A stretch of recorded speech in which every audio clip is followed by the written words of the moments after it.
Doing history. Remember that Brightspace has a document containing this information and links. Where to begin with the project? How much research to do? These are the kinds of questions students often ask me when we're face-to-face. So here are the steps again to the historical method. Step 1, conduct preliminary research on the question you have in mind or the topic you'd like to follow up on. Step 2, make a working hypothesis. 3, research for evidence to support or reject the hypothesis, considering authenticity, competence, credibility.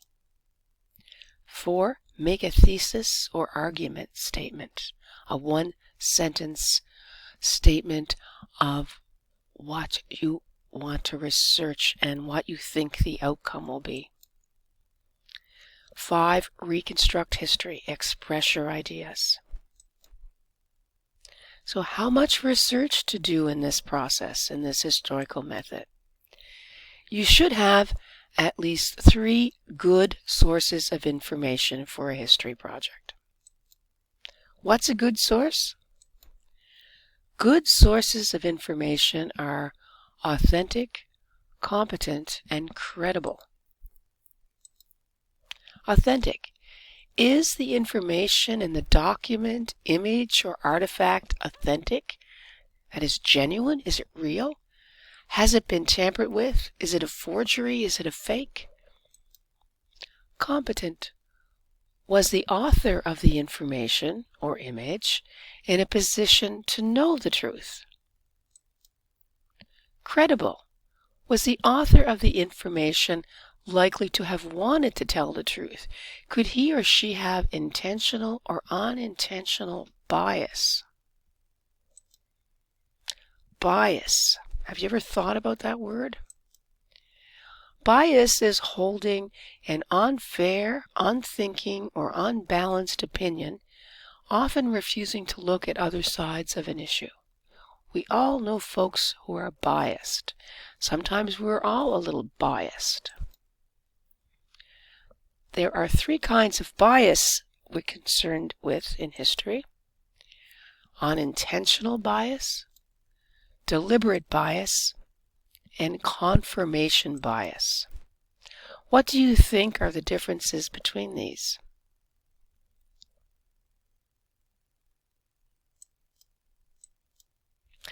Unintentional bias, that's part of being human, but we all need to examine our bias. Deliberate bias, this is also called propaganda or fake news.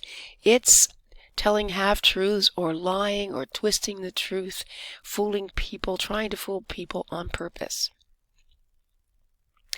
Confirmation bias, it's a tendency to look for, favor, and remember information that backs up what we want to believe or what we already believe. Think about the differences between these. Something we'll talk about in one or more of our online classes. And bias is not just words. Images and videos can be biased, and they are perhaps more dangerous than biased words. So there's unintentional bias, deliberate bias, and confirmation bias. Think of social media echo chambers that tend to reinforce what we already believe or want to believe. Propaganda gets a lot of attention in this course. That's another name for intentional bias. Like many history terms, definitions can vary. Doesn't make the word any more useful or less useful. It's just in courses like history and sociology, definitions can vary when you look them up. So we're going to use a definition contained in the Brightspace glossary. Propaganda is a technique of persuasion that uses deceit or half-truths and/or appeals to the emotions rather than reason. So can you think of examples of that? Something that tries to persuade you not by the facts, but appealing to an emotion like fear or guilt to want you to believe something. You don't have to look too far in towards an election campaign, for instance, particularly to our neighbors to the south, to see examples of propaganda. But we have propaganda in Canada too. Certainly lots of propaganda throughout history. One kind of propaganda is what's often referred to today as fake news. Later in the course, we will do exercises in fake news detection, an important tool of the global historian. And here is the NSCC's Library Excellence Subject Guide for detecting fake news. In the document that comes with these videos in Brightspace, you can click on that link to find it. Evaluating sources is another key tool for global historians, and in all your ALP courses. You need to evaluate each source used in a history project. One useful evaluation tool is linked here. It's the CRAP test from Mercer Libraries. There are many good tools. You'll get them in other courses. Our NSCC library has them. This one I kind of like just for the name because it's easy to remember. Is your source full of crap? Other good sources are available, such as How to Recognize False Content Online from Media Smarts. You'll find that in Brightspace for an upcoming assignment. And there's a real or fake quiz from Pundifact. All kinds of good tools are being developed because of the deluge of fake news in social media and mainstream media these days.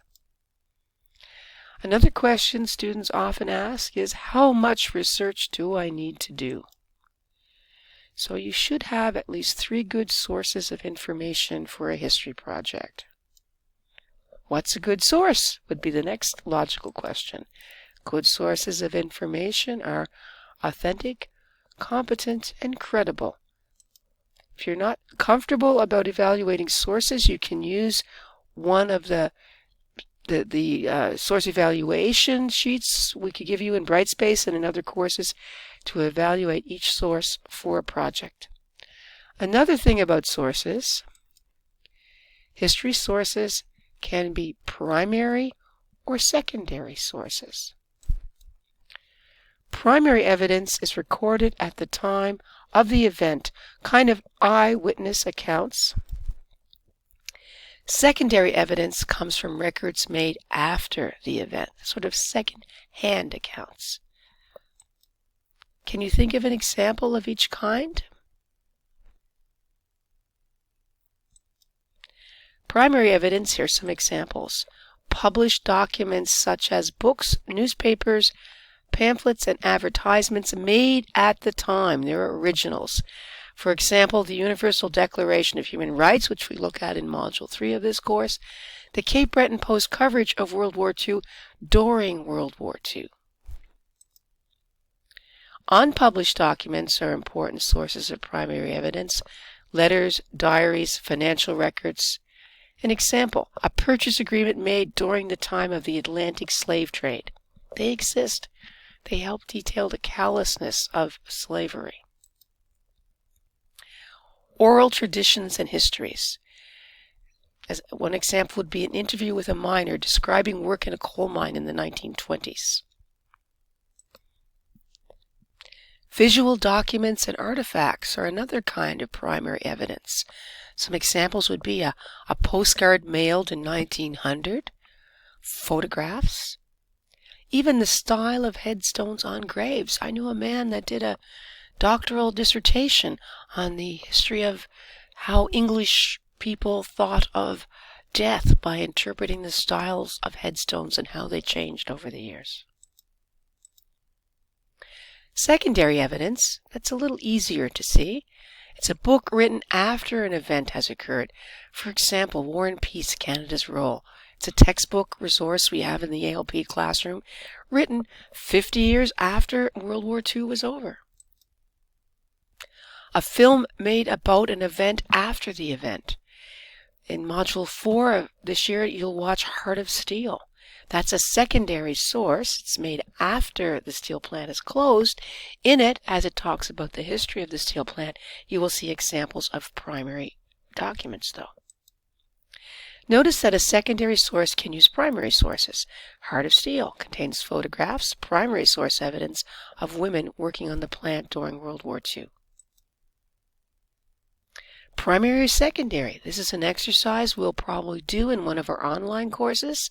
If you want more examples, there is a link you can click here to an excellent timeline with examples of primary and secondary sources.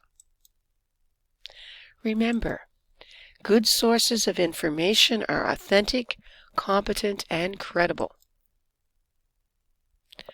Let's talk about academic honesty. You'll be hearing this in other courses also. Your work needs to be authentic, credible, and competent too. You need to give credit to others' ideas, words, and images. So there's a video that you can click through to watch. What is plagiarism? I often will tell you to cite your sources like a freaking adult. There's a more humorous look at academic honesty in that video. And how do you stay academically honest in an online world? So there's a resource you can click there from NSCC's libraries, and you'll see this in several courses, so it's worth understanding. Here are some tools to help with academic honesty. Summarize. In many of your courses, you'll get a chance to improve your summary skills. Paraphrase. Cite your sources. You'll learn about both in-text and reference pages. Use NSCC library tools. There's a resource at this link that you can bookmark or print. You can consult the librarians online or on campus. You can try free apps like Zotero, particularly if you're a phone person. These are apps that help you compile sources, keep track of your resource list, and help you summarize. You can use the reference function in Microsoft Word, which comes free with Office 365. We'll be looking at that in this course, and if you're in communications, you will see it there. Here's a little more about NSCC library help. Campus library staff are happy to help one-on-one, in person and online. NSCC Library Services features a resource-rich website. The Library Services YouTube channel videos targets tasks like citing sources in APA format, which you'll be hearing more about in this course and others. So it's your turn. Where to start doing history? You're going to do a W5H paper. W5H helps narrow down research questions. You ask and then research as many of the questions as fit your topic. Where did the story happen? When did the story happen? Who was involved? What happened? Why did this happen? How did this happen? Questions can vary to suit the topic. So you're now going to go forth and write history. Your first assignment is a W5H paper. What questions will you ask?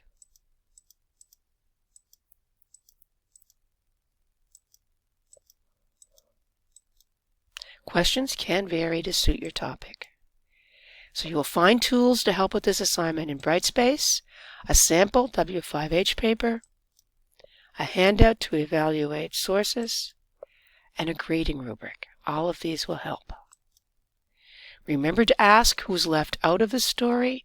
Remember to evaluate each of your 3 sources that you will use for your assignment. And remember, history is varied, history is still happening.